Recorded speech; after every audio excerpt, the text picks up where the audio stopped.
Ok. Bien, entonces vamos a comenzar un estudio de 8 semanas del libro de los Hechos. Espero que hayan bajado el material que aparece en la página.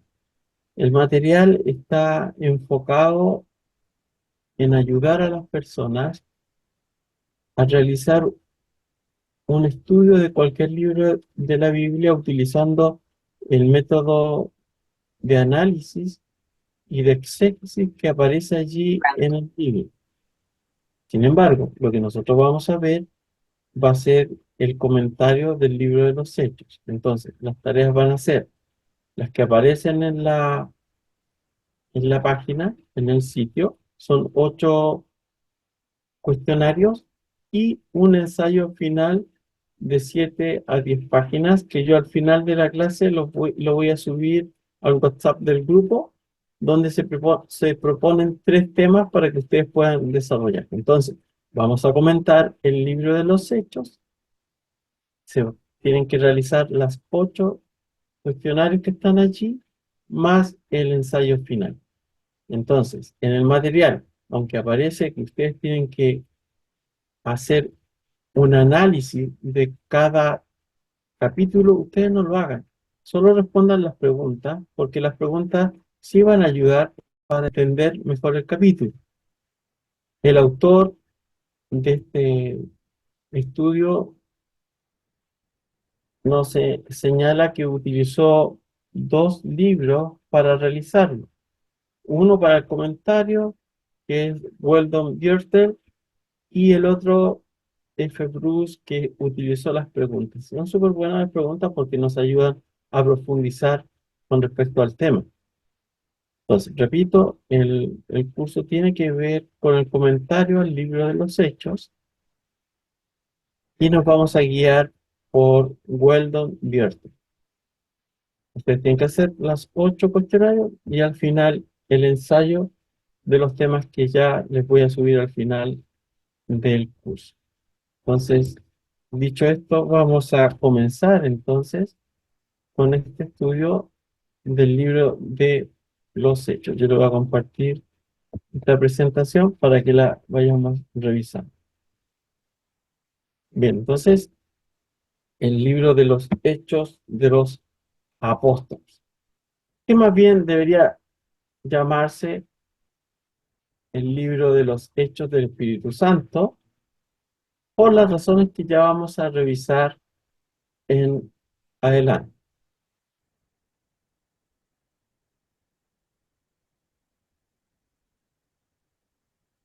Primero tenemos que decir como introducción que este libro de los Hechos, en el fondo, continúa la obra que comenzó Jesucristo y tiene que ver con los primeros 30 años de la historia de la iglesia primitiva.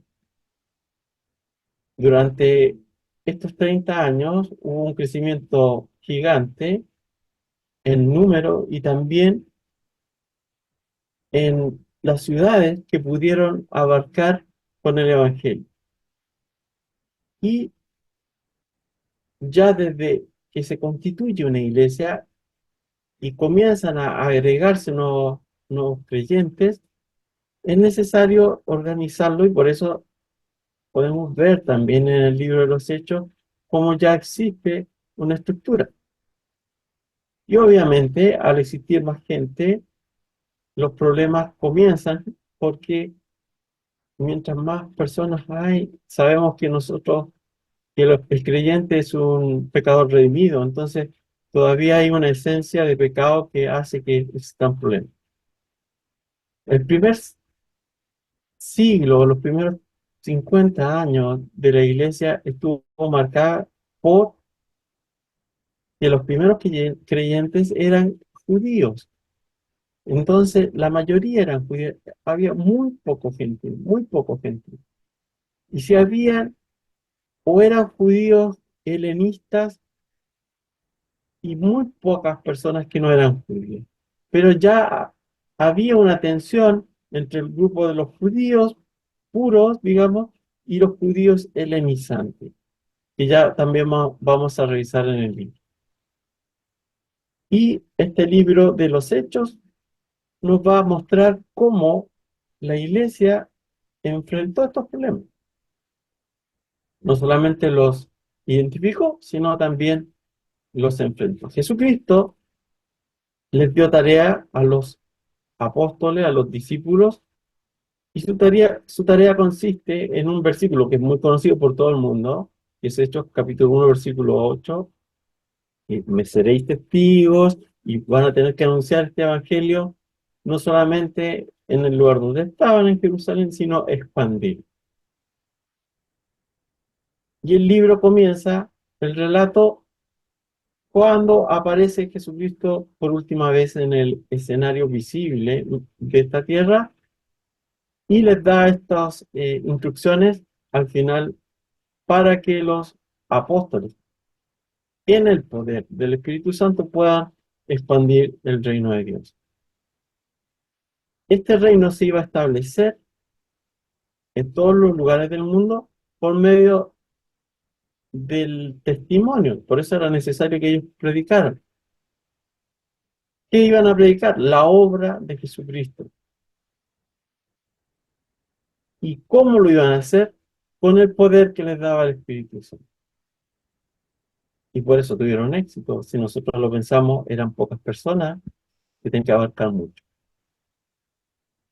Y por eso en los primeros siglos vemos cómo la iglesia creció mucho. Si nosotros vamos a ver, a revisar también, vemos hoy día el crecimiento es poco en relación a lo que fue el primer siglo, pero el primer siglo tenía un evento muy específico que ya lo revisamos, que era en la clase, en la materia pasada, como es cuando viene el Espíritu Santo en el día de Pentecostés. Entonces tenía un impulso muy gigante. Entonces, en un primer discurso, Pedro se convierte en 3.000 personas por la predicación. En el segundo discurso, 5.000 personas. Entonces eran hechos asombrosos. Y por eso decimos que este evento de Pentecostés fue clave para que el reino avanzara y se expandiera. De alguna forma, y hoy día también sucede, el agente de esta operación es el Espíritu Santo. Y no solamente vive en nuestros corazones, sino también nos da la capacidad para poder testificar.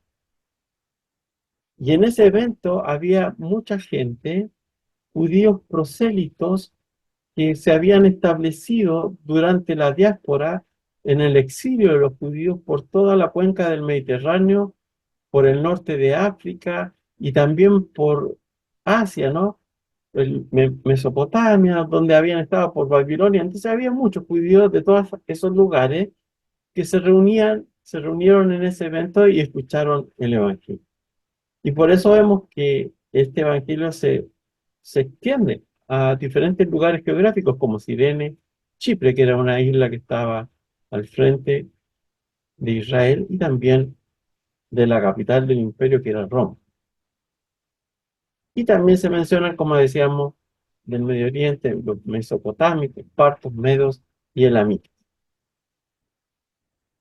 Y aunque el libro de Hechos no fue escrito como un relato histórico per se, como podríamos esperar de un historicista, por lo mismo no sigue una trayectoria geográfica específica. O sea, no comienza y se fija en una región, luego en otra, hasta llegar hasta abarcar en tiempo y en ciudades el progreso del cristianismo. Pero sí es importante que nosotros conozcamos y nos ubiquemos un poquito en el contexto en donde fueron evangelizados. Lo importante es que Lucas aquí combina los lugares donde llegó el evangelio con los temas más importantes para darle una estructura al libro, para en el fondo, identificar el propósito de Dios con respecto a la evangelización, más allá del lugar donde llegaron con el Evangelio. ¿Cuáles son los temas principales de los hechos? La relación entre los judíos y los gentiles dentro de la iglesia. Eso es lo que vamos a encontrar en el libro de los hechos. En, en resumen, para finalizar esta introducción del curso, este libro narra entonces el crecimiento y la expansión. No solamente crecieron en número, sino que también se expandieron, y obviamente eso presentó muchos desafíos en la nueva estructura de la iglesia que estaban haciendo.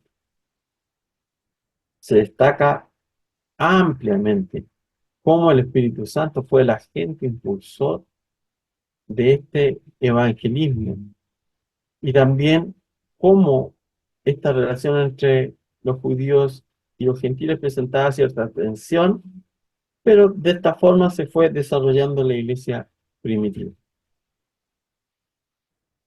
Nosotros podemos dividir, cuando vemos todos los libros que componen el Nuevo Testamento, se pueden dividir en dos partes. Uno que tiene que ver con los evangelios, Mateo, Marcos, Lucas, y también Juan se considera un evangelio, y las epístolas o las cartas.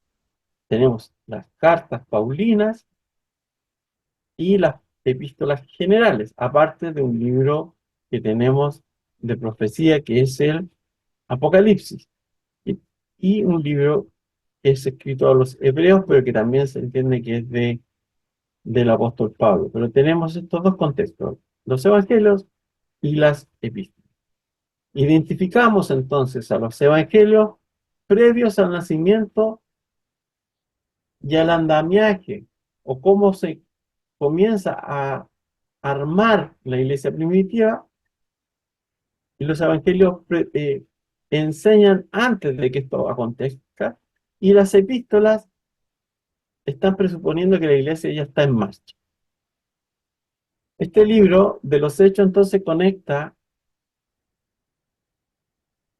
esta iglesia naciente de Jesucristo con los apóstoles, con su grupo de seguidores en la primera instancia, con la iglesia que ya tiene una estructura y a las que fueron escritas las cartas, ya sean paulinas o generales. Y ya decíamos, Hechos proporciona un resumen histórico con respecto al crecimiento de la iglesia, pero no es una historia como podríamos encontrar con los lujo de detalles y atendiendo a todos los personajes, porque no es la intención. El título, Los Hechos de los Apóstoles, se le dio por ahí por el año 150 después de Cristo, pero básicamente si nosotros leemos el libro vamos a encontrar que de los apóstoles solamente tenemos mención a Pedro, a Jacobo o Santiago y a Juan, pero de los otros apóstoles, aparte del primer capítulo, no se nombra más. Y tampoco nos señala lo que le pasó finalmente a Pablo o Pedro o Santiago. Pero es muy importante este libro porque nos va a ayudar a entender cuál fue el trasfondo de las cartas del apóstol Pablo. Aquí están los temas principales divididos en, en 5 secciones, que es la que vamos a tratar durante este curso. Los primeros 5 capítulos van a enseñarnos, y esto es súper importante, que nosotros, y yo lo voy a ir poniendo siempre en las presentaciones, para que nos dé el contexto de lo que estamos tratando en esos capítulos. Primeros 5 capítulos, entonces, el tema principal es la conversión de los judíos en Jerusalén, y dominados por el elemento hebreo, eran los judíos. En los capítulos 6 al 12 tenemos los judíos helenistas o griegos, e incluyen la diseminación del evangelio entre los samaritanos y los gentiles temerosos de Dios. Entonces, ya sale del ambiente de los judíos y ahora empieza a abarcar a los samaritanos, que eran medio judíos, y los gentiles que no eran judíos. Capítulos 3 al 15 hablan de la extensión del evangelio entre los gentiles que están más allá del país de Palestina y Siria. Pero el enfoque siempre va a estar relacionado con las sinagogas. Recuerden que Pablo, en cada uno de los viajes que realizó, lo primero que hacía era llegar a la sinagoga a presentar el evangelio. Capítulo 16 al 20 muestran un cambio definitivo del énfasis y ahora pasan directamente del entorno judío a los gentiles y cómo los judíos se empiezan a excluir de esta iglesia naciente. Y aquí, de la misma forma, vamos viendo cómo el énfasis en la sinagoga va disminuyendo cuando el evangelio ya es presentado en las partes de Macedonia, Acaya y Asia. Y en los capítulos 21 al 28 tenemos este punto culminante que dice allí de la tensión entre judíos y gentiles. El rechazo que sufrió el apóstol Pablo por dedicarse enteramente en su misión hacia los gentiles, con respecto a los judíos con Pablo, y el cambio de corazón de Pablo en Roma hacia los gentiles.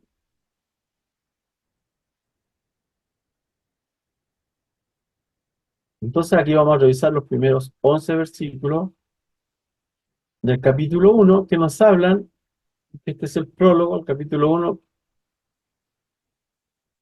cuando Jesucristo ya asciende.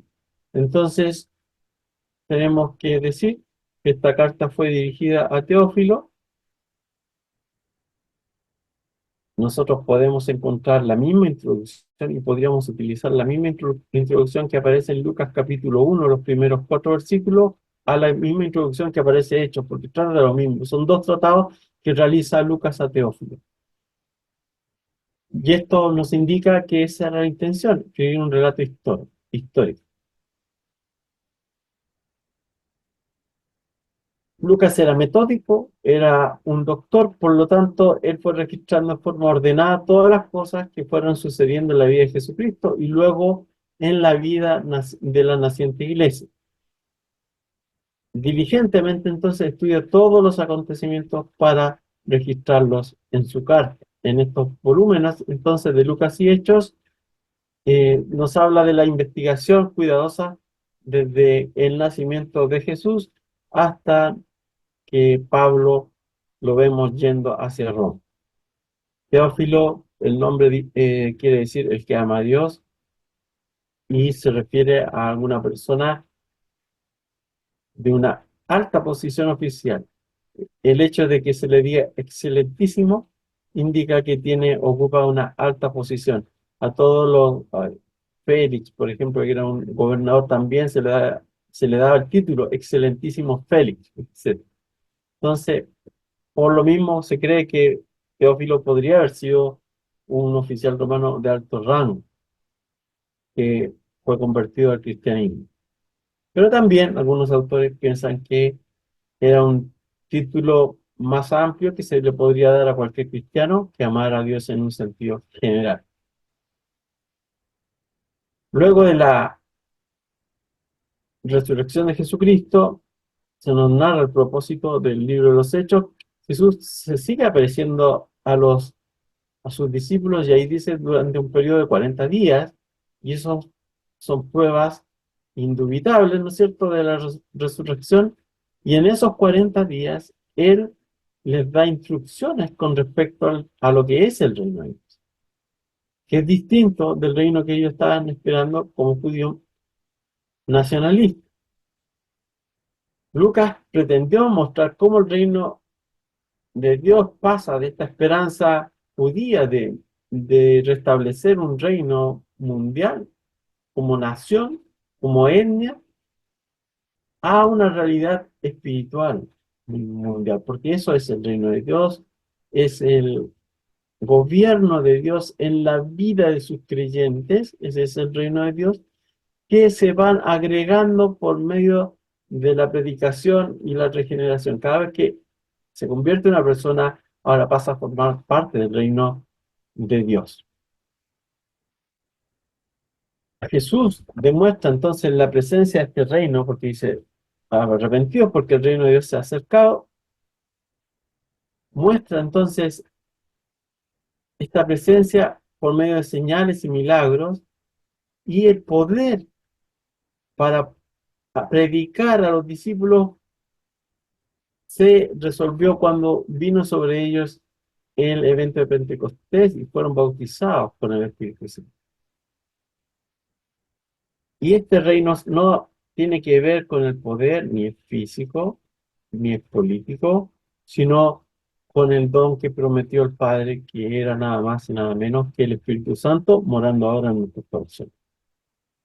Entonces, el envío del Espíritu Santo, estos son los primeros 5 versículos, que los pueden leer, se menciona como esa promesa del Padre, que dijo que no os dejaré huérfanos, y Jesucristo envía ahora el Espíritu Santo, quien bautiza a los creyentes y también los llena.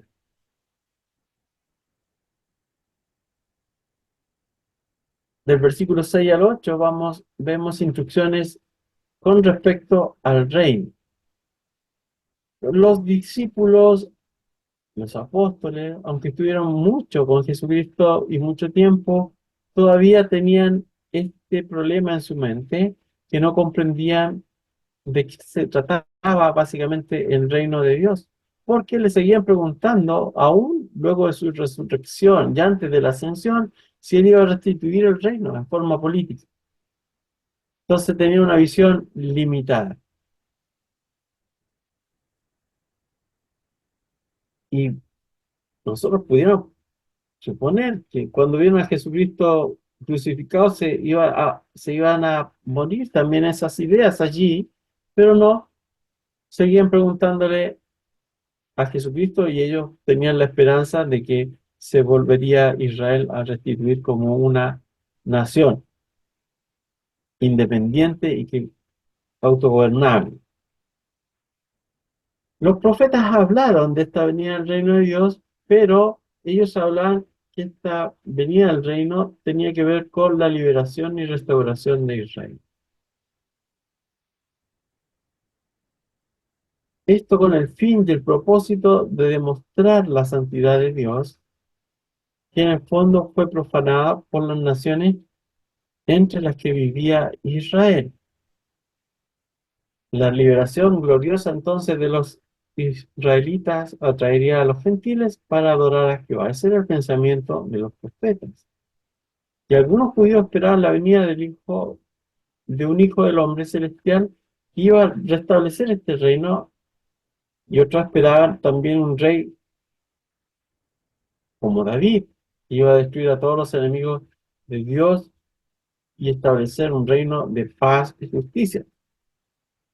Pero Jesús les dijo que este reino no iba a venir según un calendario fijo, que no era el propósito que ellos buscaran una fecha, sino que les los mandó para que ellos testificaran en el poder del Espíritu Santo. Todo lo que hizo Jesucristo en su vida, en su ministerio, se realizó en el poder del reino. Recordemos que Jesucristo estaba lleno del Espíritu Santo y ese mismo poder ahora iba a estar, reposar sobre los discípulos cuando el Espíritu Santo posteriormente descendió sobre ellos en el evento de Pentecostés y posteriormente cada vez que un nacido de nuevo confiesa a Jesucristo, él es bautizado en el mismo bautismo de Jesucristo, bautizado en el Espíritu Santo habita en él y tiene ese poder también para hacer la voluntad de Dios y testificar de él. Versículos 9 al 11 nos hablan de las instrucciones que dejó Jesucristo en la ascensión. En el versículo 9 nos muestra cómo la vida aquí en la tierra y en el aspecto humano de Jesucristo tuvo un principio y un final. Lo vemos naciendo en Belén y ahora lo vemos en el Monte de los Olivos, que asciende hacia el cielo. En ese mismo momento, en los versículos 10 y 11, nos dice que habían dos ángeles que les dicen que ya no iba a aparecer más Jesús, que había aparecido durante 40 días, pero que no debería terminar el ministerio y el trabajo que había empezado Jesucristo, que ellos lo deberían continuar ahora en el poder del Espíritu Santo. Y también les avisan sobre el retorno de Jesucristo a la tierra. Así como habéis visto a Jesús subir, Él también va a regresar. Entonces Jesús les comisiona de que ellos debían hacer la obra del reino en el poder del Espíritu Santo mientras esperan el regreso de Jesucristo. De esta forma se va a extender el testimonio del reino hacia todos los lugares de la tierra. También hay que notar cómo el cuerpo de Jesucristo de alguna forma es un cuerpo transformado. Es espiritual porque vemos que en una ocasión atraviesa las paredes y se pone en medio de los discípulos, pero también vemos algunas características que nos señalan que también es físico, porque cuando Tomás estaba incrédulo, él le muestra sus manos y pies y les dice que podía tocar, estaban las cicatrices de la crucifixión. En el aposento alto se realiza el reemplazo de Judas, que eso lo vemos en el capítulo 1 de los versículos 12 al 26. Hay un tema ahí con el lugar, Betania o el Monte del Olivar, había una diferencia de 1 kilómetro, así es probable que para Lucas representaba lo mismo, y indica que esta ascensión ocurrió en un día de reposo, o sea, un día sábado.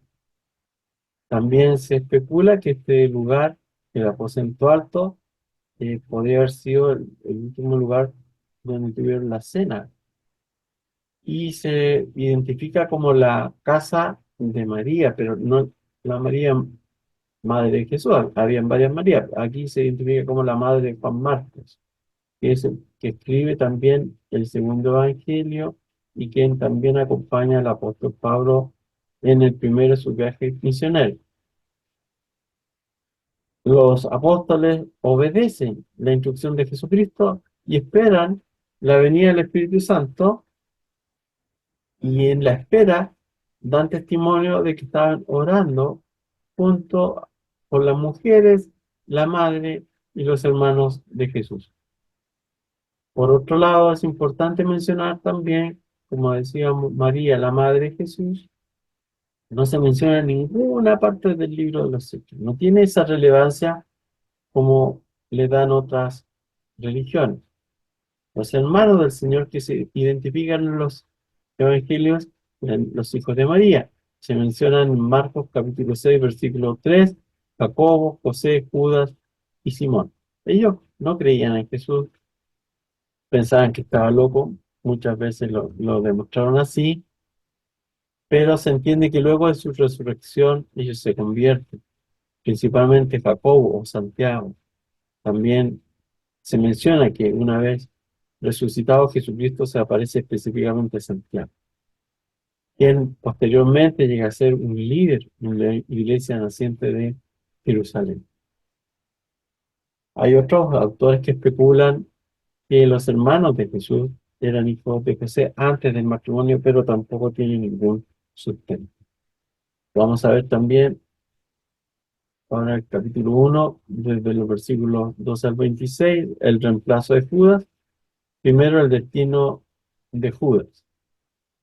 Pedro entonces surge y se yergue como uno de los principales líderes de esta iglesia primitiva, que en ese tiempo contaban con alrededor de 120 personas que habían venido de la región de Galilea a Jerusalén a celebrar la Pascua, y posteriormente estaban esperando la promesa del Padre que Jesucristo les había dicho que vendría sobre ellos el Espíritu Santo. Pero también, luego de la ascensión y en 40 días, dice que se aparece a más de 500 hermanos en Galilea Jesucristo. Si comparamos la cantidad de personas de este grupo en comparación con la población total de Palestina y el trabajo que se había encomendado de predicar el Evangelio a todos, Judea, Samaria, Palestina y hasta el último de la tierra, entonces nosotros podíamos ver que era una misión que podríamos decir prácticamente imposible. No se podía realizar con fuerza humana, por eso sí, nunca ha dependido las misiones o el expandir el Evangelio en la fuerza o en los mejores planes, sino en el poder de Dios. Y así fue como sucedió. Y así fue como hemos llegado hasta hoy día con el Evangelio. Vemos que Judas, luego de haber traicionado al maestro, se suicida. Trató de devolver el dinero, un cargo de conciencia que no fue más que eso.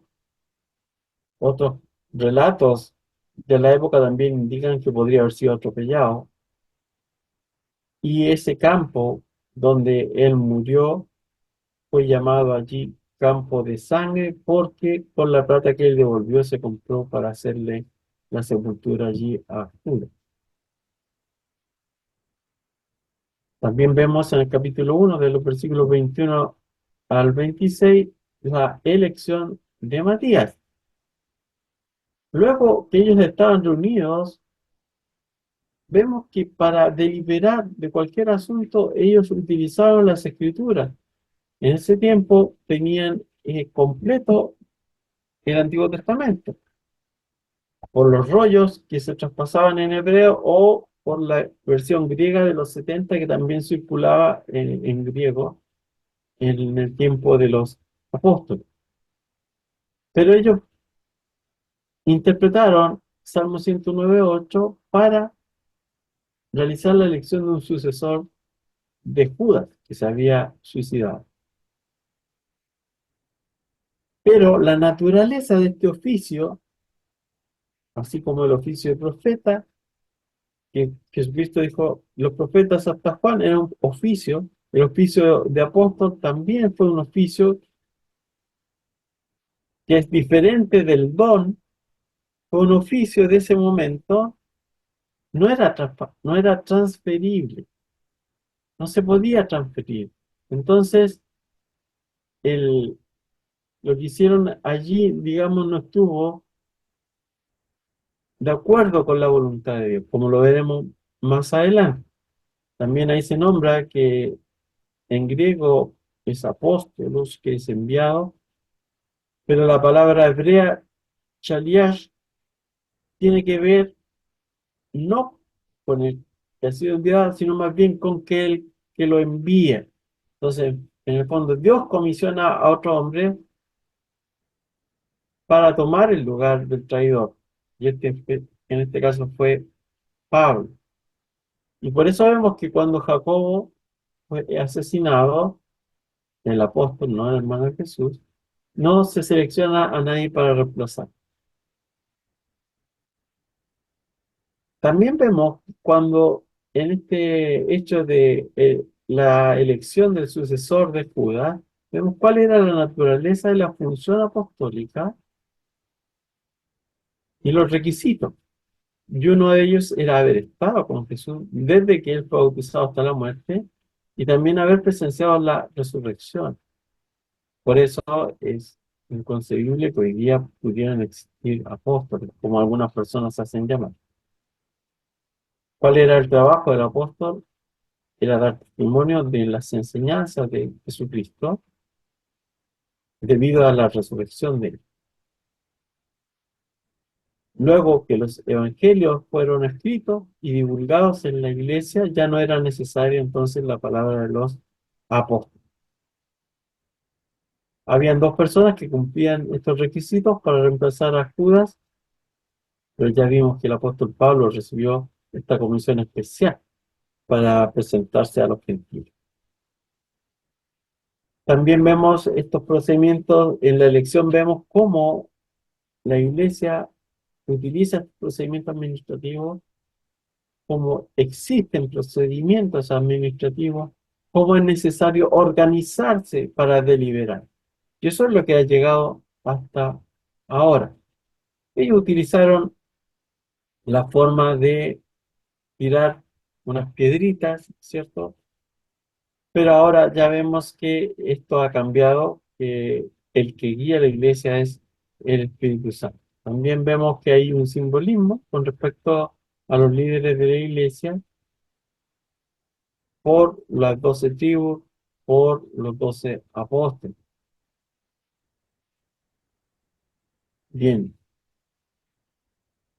la iglesia recibe poder. Ahí vamos a ver ahora el capítulo 2 del 1 al 41. Vemos el evento aquí relatado del Pentecostés.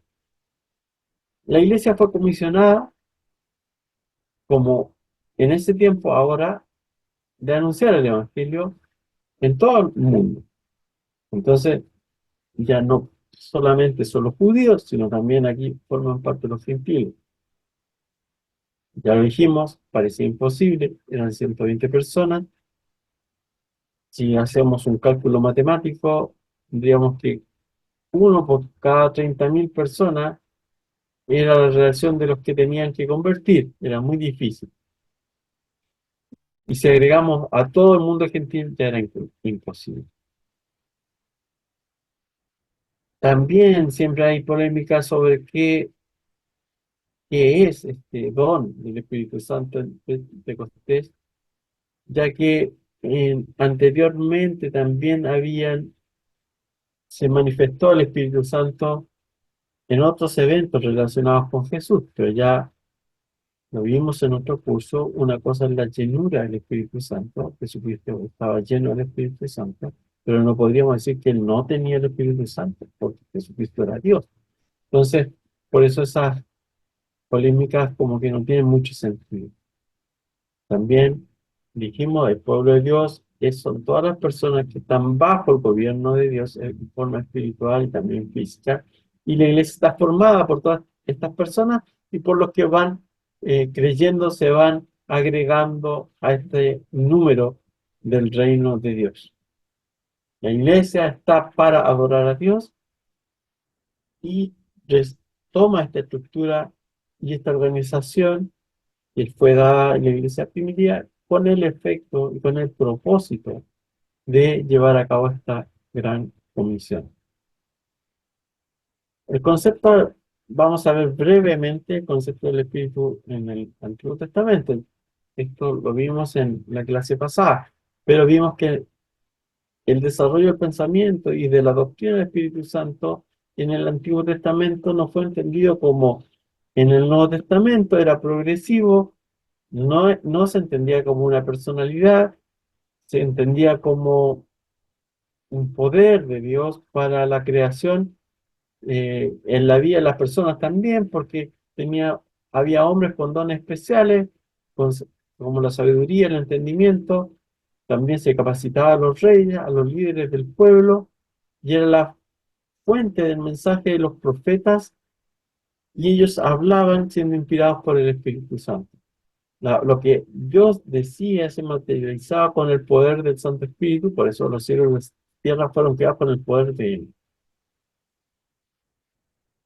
Muchos rabinos creían que el Espíritu ya no actuaba luego de los profetas mayores, pero su papel era esencial, como hemos visto en el testimonio del Nuevo Testamento. En el Nuevo Testamento, por otro lado, se relaciona el Espíritu con Jesucristo, con el nacimiento, la unción y como líder escogido por Dios. Y Jesucristo prometió, les dio toda la doctrina como la conocemos hoy día, fue naciendo de la enseñanza de Jesucristo, y dijo que no lo iba a dejar huérfano, que iba a enviar al Espíritu Santo sobre ellos y que iba a habitar en sus corazones, como ocurrió en el día de Pentecostés. Veamos algunos símbolos en los primeros 4 versículos del capítulo 2. El Espíritu Santo se manifestó y los apóstoles lo pudieron sentir porque lo escucharon por un fuerte sonido y lo sintieron, eh, escucharon el sonido de un fuerte viento y esto era un símbolo del poder del Espíritu Santo y lo vieron desde el otro sentido como llamas, no eran llamas, como lenguas de fuego que descendían sobre ellos. Y esto de alguna forma representa la purificación y el papel del Espíritu Santo, que es hablar y dar testimonio y también entregar la palabra de Dios. Al ser llenos del Espíritu Santo, entonces los apóstoles pueden ahora hablar, se da este milagro, hablar en otros idiomas, y de esta forma se cumple la promesa del Padre de que el Espíritu iba a morar en el corazón, y también que ellos iban a ser bautizados con el Espíritu Santo en Jesucristo. Los versículos 5 al 13 vemos que en Jerusalén había muchos judíos, prosélitos son los judíos que se han convertido, que no son judíos, pero que se han convertido al judaísmo, que también participaron en el evento de la Pascua y posteriormente Pentecostés, la fiesta de las cosechas, donde se juntaba mucha gente, había mucha peregrinación hacia Israel en esos momentos, porque era una de las fiestas más importantes del pueblo judío. Por eso había tantas personas de tantas naciones distintas. Se realiza este milagro y todos escuchan hablar en sus propios idiomas las maravillas de Dios, así dice el texto. Y por eso muchas personas, los que no entendían, pensaban que estaban borrachos. Pero el mensaje de los discípulos fue claro y poderoso. Luego de haber recibido el Espíritu Santo en el evento de Pentecostés, los, la manifestación, la obra que ellos pudieron realizar, implicó testificar de Jesucristo y la venida del reino de Dios. Por eso decimos que el cumplimiento de esta gran comisión de evangelizar a todo el mundo se hizo posible por el poder de Dios que les fue dado por intermedio del Espíritu Santo. Luego vemos el primer sermón de Pedro en capítulo 2 del 14 al 36. Pe- Pedro se levanta y explica como líder, ya se posiciona como líder, que este entusiasmo por predicar y por dar testimonio de Jesucristo y de su obra no se debía a que estaban borrachos, sino a lo que ellos habían visto y tenían en su corazón ahora, que era el Espíritu Santo, y estaban hablando en el nombre de Jesucristo. Él cita la profecía de Joel, capítulo 2 28 al 32, como el cumplimiento de esta profecía, de este derramamiento. Y también proclama el inicio de los últimos días, que comienza allí. Y todavía estamos en los últimos días, porque ahora va a terminar con el día del Señor, que es cuando Jesucristo vuelve en poder y gloria y luego comienza el juicio de la nación. Los judíos tenían identificado el día del Señor de otra forma. Iba a ser un juicio hacia todos los demás, menos hacia los judíos. Luego Joel dice que este juicio va a ser no solamente hacia los demás, sino también hacia los que no creyeron, hacia los no creyentes. Pedro entonces identifica esta profecía con el derramamiento del Espíritu Santo. Ahora, cuando hablamos de los últimos días, no quiere decir que era el fin de inmediato, sino el periodo en que se iba a cumplir la obra de Dios en la historia, donde finalmente el enemigo de nuestras almas va a ser derrotado derrotado por Dios mediante la predicación del Evangelio, que comienza con este notable evento que es la resurrección de nuestro Señor Jesucristo.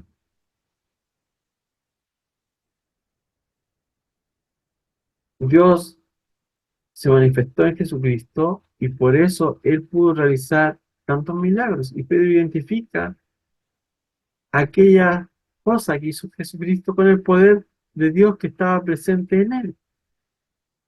Cita también Salmos 16, 8 al 11, para decir que la resurrección de Jesucristo estaba profetizada y era un descendiente de la línea de David. Y finalmente Pedro señala que ellos, los apóstoles y además más de 500 personas, eran testigos de la resurrección y eso confirmaba a nuestro Señor Jesucristo como Señor y Mesías.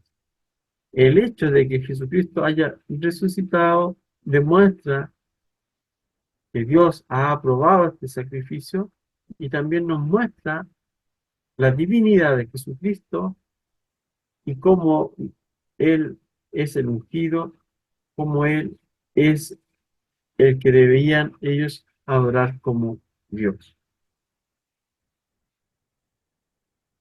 Luego de escuchar este sermón, hablando de Jesucristo, y que si ustedes pueden ver, hay otros cursos de homilética donde se utilizan estos discursos de Pedro para identificar cómo realizar un sermón. Ustedes ven que Pedro comienza a hablar y hace menciones a versículos y identifica temas con los salmos, por ejemplo, y después con Joel, etcétera, va haciendo, también es interesante notar cómo la estructura de un sermón se cumple por medio, ¿no es cierto?, de estas dos predicaciones de Pedro.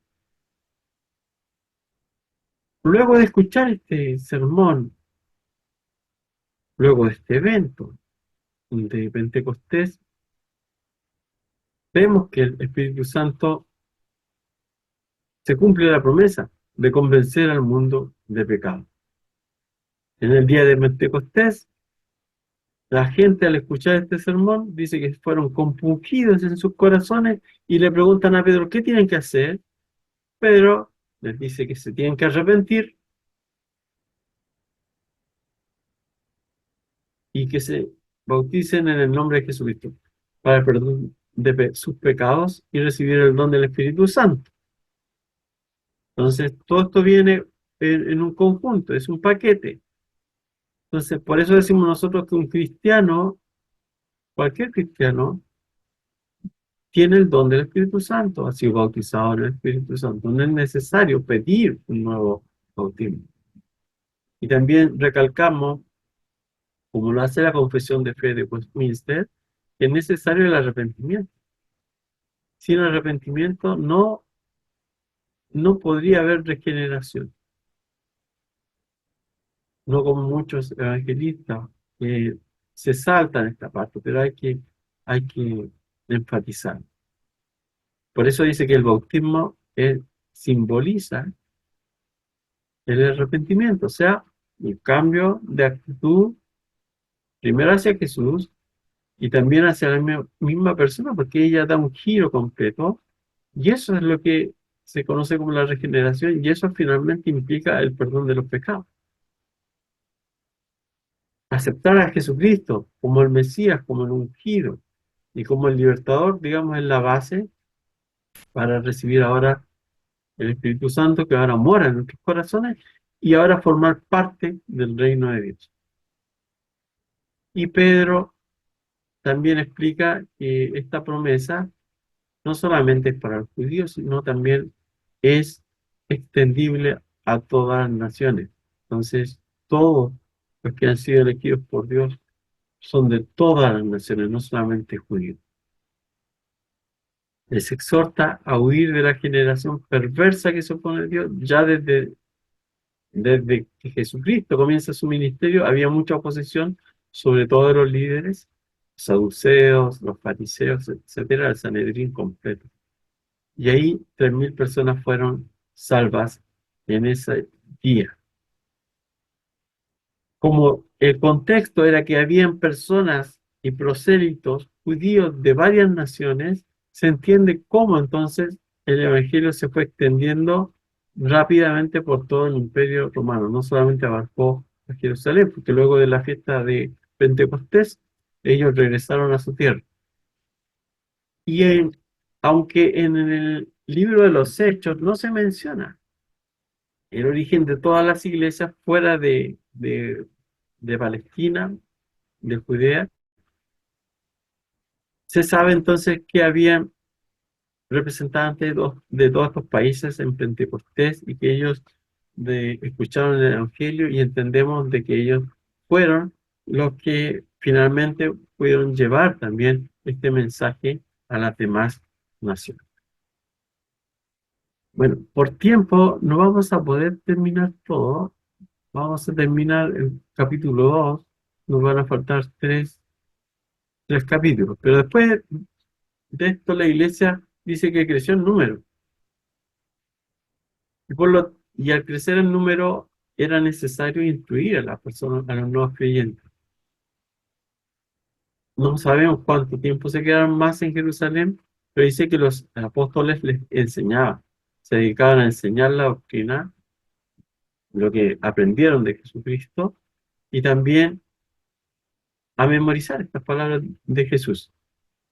Y obviamente ellos relacionaron el cumplimiento de las profecías del Antiguo Testamento con lo que aconteció en la vida de Jesucristo y con lo que está aconteciendo en ese momento.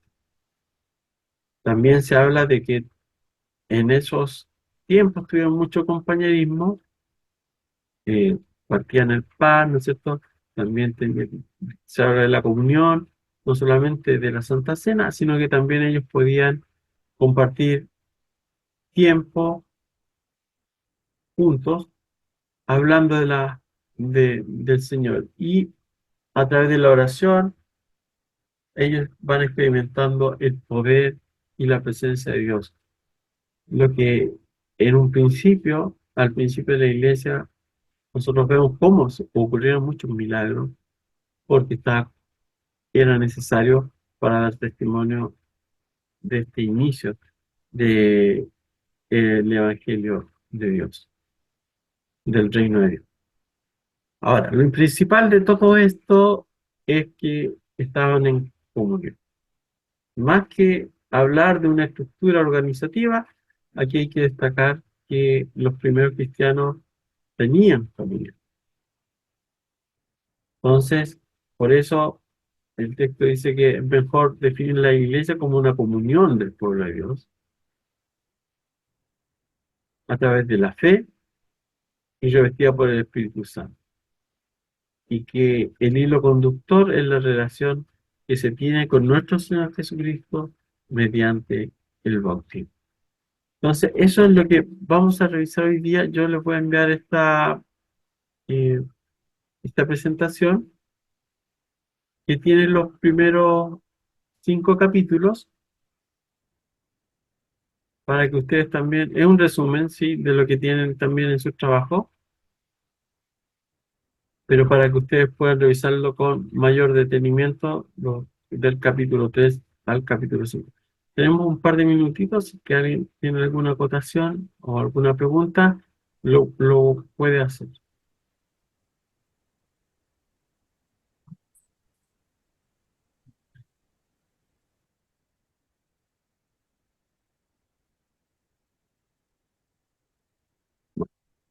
Gracias a Dios, parece que o entendieron todo o yo expliqué muy mal. Pero bueno, eh, vamos a pedir ahora a nuestro hermano Tomás, por favor, que él nos pueda dirigir con una última oración. Bien, ya. Señor Santo, primero que todo te damos la gloria, la honra, Señor, te reconocemos como nuestro único y sabio Dios, Padre, y te damos muchas gracias, Señor, porque nos has escogido, Señor, porque nos has apartado, Padre, y así también has apartado nuestro tiempo, Señor, poder estar aquí conectado en esta clase, Señor. Te doy muchas gracias por nuestro hermano Andrés, Padre, que aquí está disponiendo de su tiempo, Señor, para servirte, Padre bueno, y para servir al seminario, Señor, y a nosotros, Padre, como oyentes, como estudiantes, Señor. Te ruego que todo lo que hayamos escuchado en esta clase, Señor, no quede aquí, Señor, sino que también podamos aplicarla, Señor, podamos escudriñar más lo que aparece en tu palabra, Padre bueno. Y te damos muchas gracias por todo lo que permites y haces en nuestras vidas, Señor. Te ruego por las familias que están aquí representadas, Señor, y Amén. en el nombre de tu Hijo es esta oración. Amén. Amén.